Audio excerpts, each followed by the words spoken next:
आज ये बाइक खरीदे लगभग मुझे 15 दिन हो गए हैं और इस 15 दिन में मैंने इसे मोर देन 1000 किलोमीटर चला लिया है और 1052 किलोमीटर मैंने चलाया है। और इस फर्स्ट 1000 किलोमीटर का मैं रिव्यू दे रहा हूँ आप सबों को। इस 1052 किलोमीटर में मैंने 800 किलोमीटर लॉन्ग राइड में चलाया है और 200-250 किलोमीटर मैंने इसे बम्पर टू बम्पर ट्रैफिक और हेवी ट्रैफिक में चलाया है। इसलिए इस 1000 किलोमीटर का टोटल रिव्यू देना मेरा बनता है।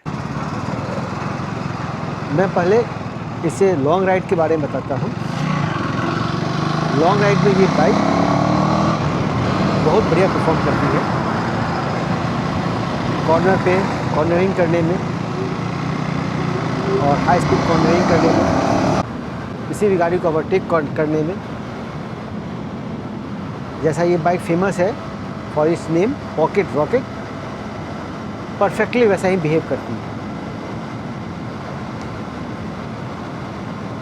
मैं दिन भर से चलाया हूँ लॉन्ग राइड में और एवरेज 80 किलोमीटर पर आवर का स्पीड में मैंने मेंटेन किया है।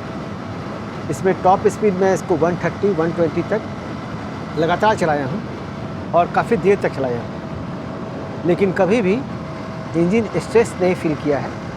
इंजन बहुत बढ़िया परफॉर्म करती है।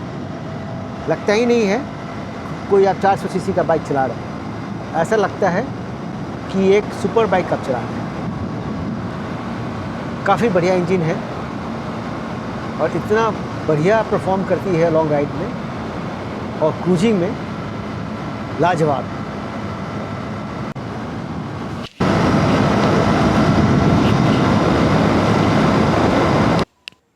इस बाइक में मुझे सबसे बढ़िया लगा कि इसका जो फ्रंट सस्पेंशन है और रियर सस्पेंशन है, दोनों को आप एडजस्ट कर सकते हैं।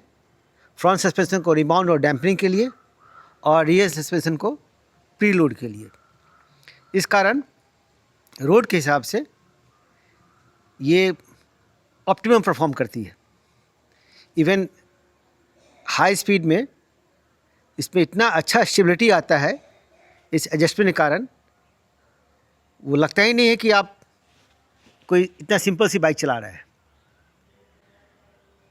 ख़राब रोड में भी, बैड पैचेज में भी ये बहुत बढ़िया शॉक ऑब्जर्व करती है और काफ़ी स्मूथली चलती है।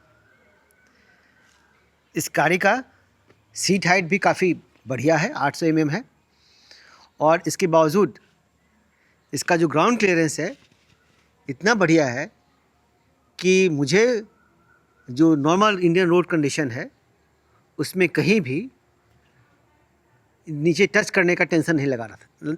कहीं भी नीचे टच करने की, कभी भी नीचे टच नहीं किया। कितना भी ख़राब रोड हो, काफ़ी स्मूथली सेल करता है।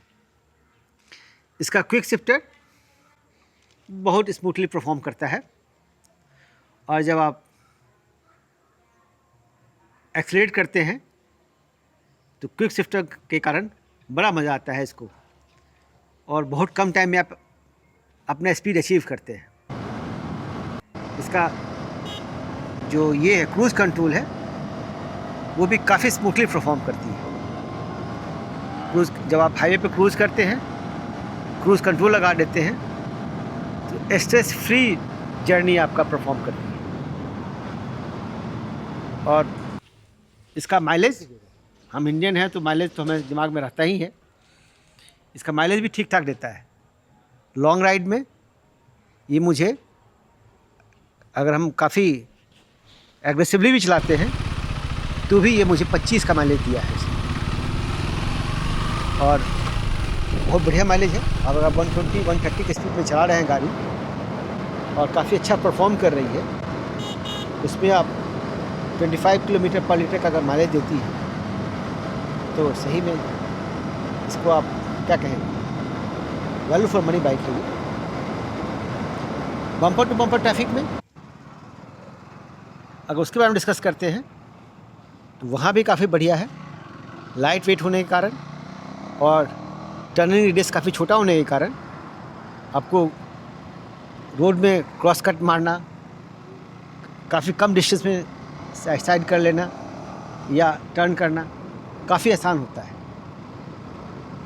हाँ, बम्पर टू बम्पर ट्रैफिक में इंजन का थोड़ा सा हीटिंग इशू है, लेकिन दैट इज़ बियरेबल। ऐसा नहीं है कि आप उसको बियर नहीं कर पाए। एक चीज़ इस बाइक पे जब मुझे डिमेरिट लगा,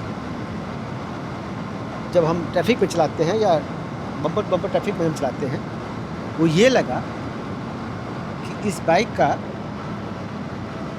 बाइक में जब आप 3000 आरपीएम से कम पे आपका इंजन जब रेव करता है तो उस समय दोनों हैंडल बार में काफ़ी वाइब्रेशन है और वो फील होता है।